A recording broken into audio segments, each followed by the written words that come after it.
In September 1983, trucks rolled quietly into a landfill outside Alamogordo, New Mexico, under cover of night. Workers dumped hundreds of thousands of video game cartridges into a pit, crushed them with a steamroller, and sealed the wreckage under concrete. For 3 decades, it was dismissed as urban legend, a myth tangled up with the town's proximity to Roswell, America's most famous site of UFO conspiracy. Then, on April 26, 2014, television cameras watched excavators break ground and prove every word of it true. This was the buried evidence of the fastest, strangest collapse in the history of American entertainment. An industry worth $3.2 billion that lost nearly 97% of its value in just 2 years. This is the story of the video game crash of 1983. To understand the fall, you have to see the height.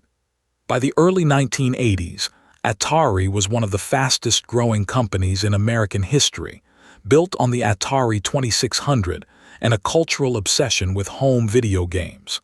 Its parent company, Warner Communications, watched revenue climb year after year as the console found its way into millions of living rooms. Video games weren't a niche hobby anymore. They were a mainstream industry worth billions, and everyone wanted a piece of it. Toy companies, electronics makers, even outside entrepreneurs with no game design experience rushed to publish cartridges for the 2600, chasing what looked like a license to print money. Nothing captured that gold rush like Atari's 1982 home port of Pac-Man. It sold over 7.2 million cartridges and grossed more than $200 million, making it the best-selling home game of the year. But Atari had manufactured 12 million units, betting the whole industry would keep growing forever. Roughly 5 million cartridges went unsold, piling up in warehouses alongside a wave of returns. A Goldman Sachs analyst later pointed out the imbalance in blunt terms. Demand for video games had risen 100% year over year, but manufacturing output had jumped 175%. The market was drowning in its own success. The first crack appeared in December 1982. Atari announced, right in the middle of the holiday season, that it had missed its own sales projections. It seemed like a minor stumble. Instead, it triggered a sharp, immediate drop in video game-related stocks across Wall Street. Investors who had treated Atari as an unstoppable growth machine suddenly started asking an uncomfortable question. What if this market wasn't as big as everyone assumed? By the end of 1983, Atari alone had accumulated more than $536 million in losses. The company that defined the industry was hemorrhaging money in plain sight. Nothing symbolized the collapse in quality quite like Atari's home adaptation of E.T. the Extraterrestrial. Rushed to shelves in time for the 1982 holidays, it was built in just 5.5 weeks, a fraction of the 6 to 9 months a game normally took. To break even on the licensing deal alone, Atari needed to sell 4 million cartridges. The game that resulted is still cited today as one of the worst ever made. Confusing, broken, and rushed past any real testing. It became the poster child for an industry that had stopped asking whether a game was good, and only asked whether it could ship in time for Christmas. The rot went all the way to the top. Atari CEO Ray Kassar sold 5,000 shares of Warner Communications stock just 23 minutes before a disappointing earnings report sent Warner's stock price down nearly 40%. The Securities and Exchange Commission charged Kassar, along with Atari Vice President Dennis Groth, with insider trading. Kassar settled by returning his profits without admitting wrongdoing and was later cleared, but the damage was done. In July 1983, with losses mounting and confidence shattered, he was forced out. His replacement, James Morgan, came from Philip Morris. He had built a career marketing cigarettes, not a single day of experience in video games. By September 1983, Atari faced a very physical problem. warehouses full of unsold E.T. and Pac-Man cartridges, consoles, and promotional materials that no one would buy. The company's solution was to make them disappear.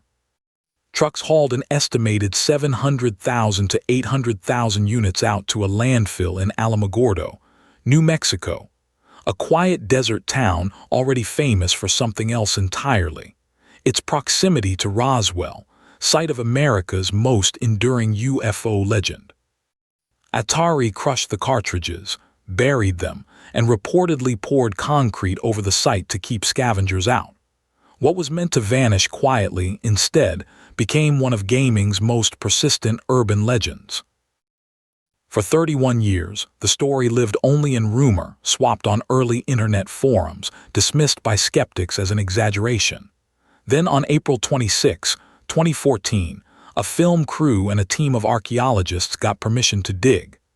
Cameras rolled as excavators pulled up shovel after shovel of New Mexico dirt, and then cartridges. Hundreds of thousands of them, exactly where the legend said they'd be. About 1,300 were recovered for preservation and sale, instantly becoming collector's items. The Atari graveyard wasn't a myth. It was the buried monument to a market that manufacturers had built entirely on wishful thinking. Atari's self-inflicted wounds weren't the only pressure on the industry. A separate price war was raging between Commodore International and Texas Instruments, dragging home computer prices down until they nearly matched the price of a dedicated game console.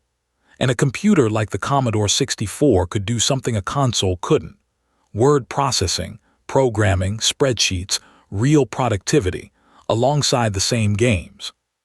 Faced with that choice, more and more consumers didn't just skip the new game console. They skipped consoles altogether. By 1985, the numbers told the whole story.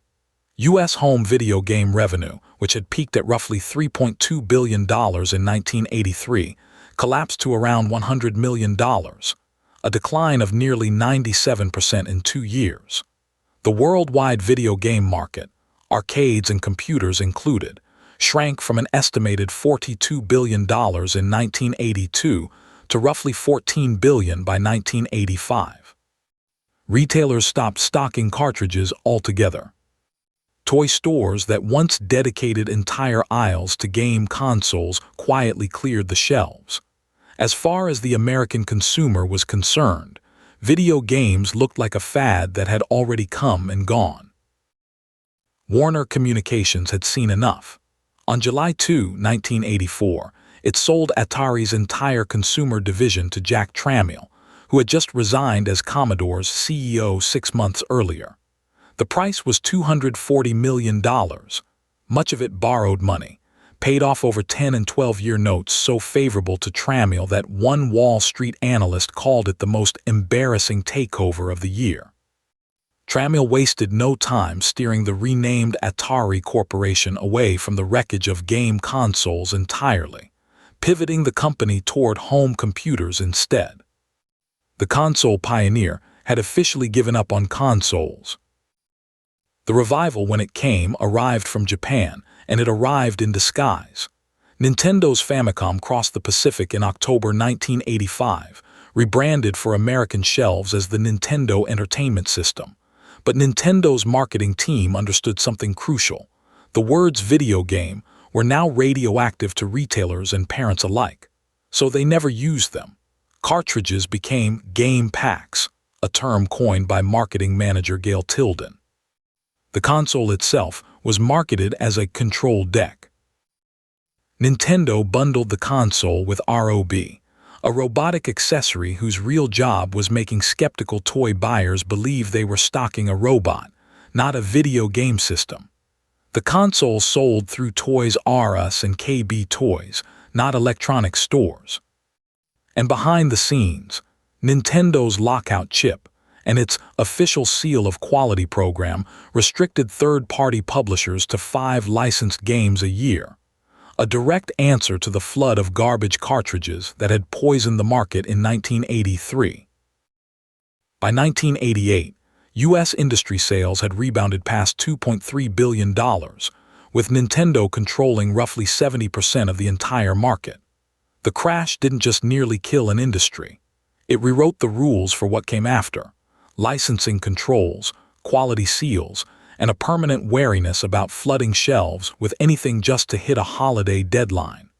Every console maker since has built their business, in some way, around not repeating Atari's mistake. Somewhere in the New Mexico desert, under a layer of concrete, the evidence is still down there. A buried warning about what happens when an industry stops asking whether something is good and only asks whether it will sell.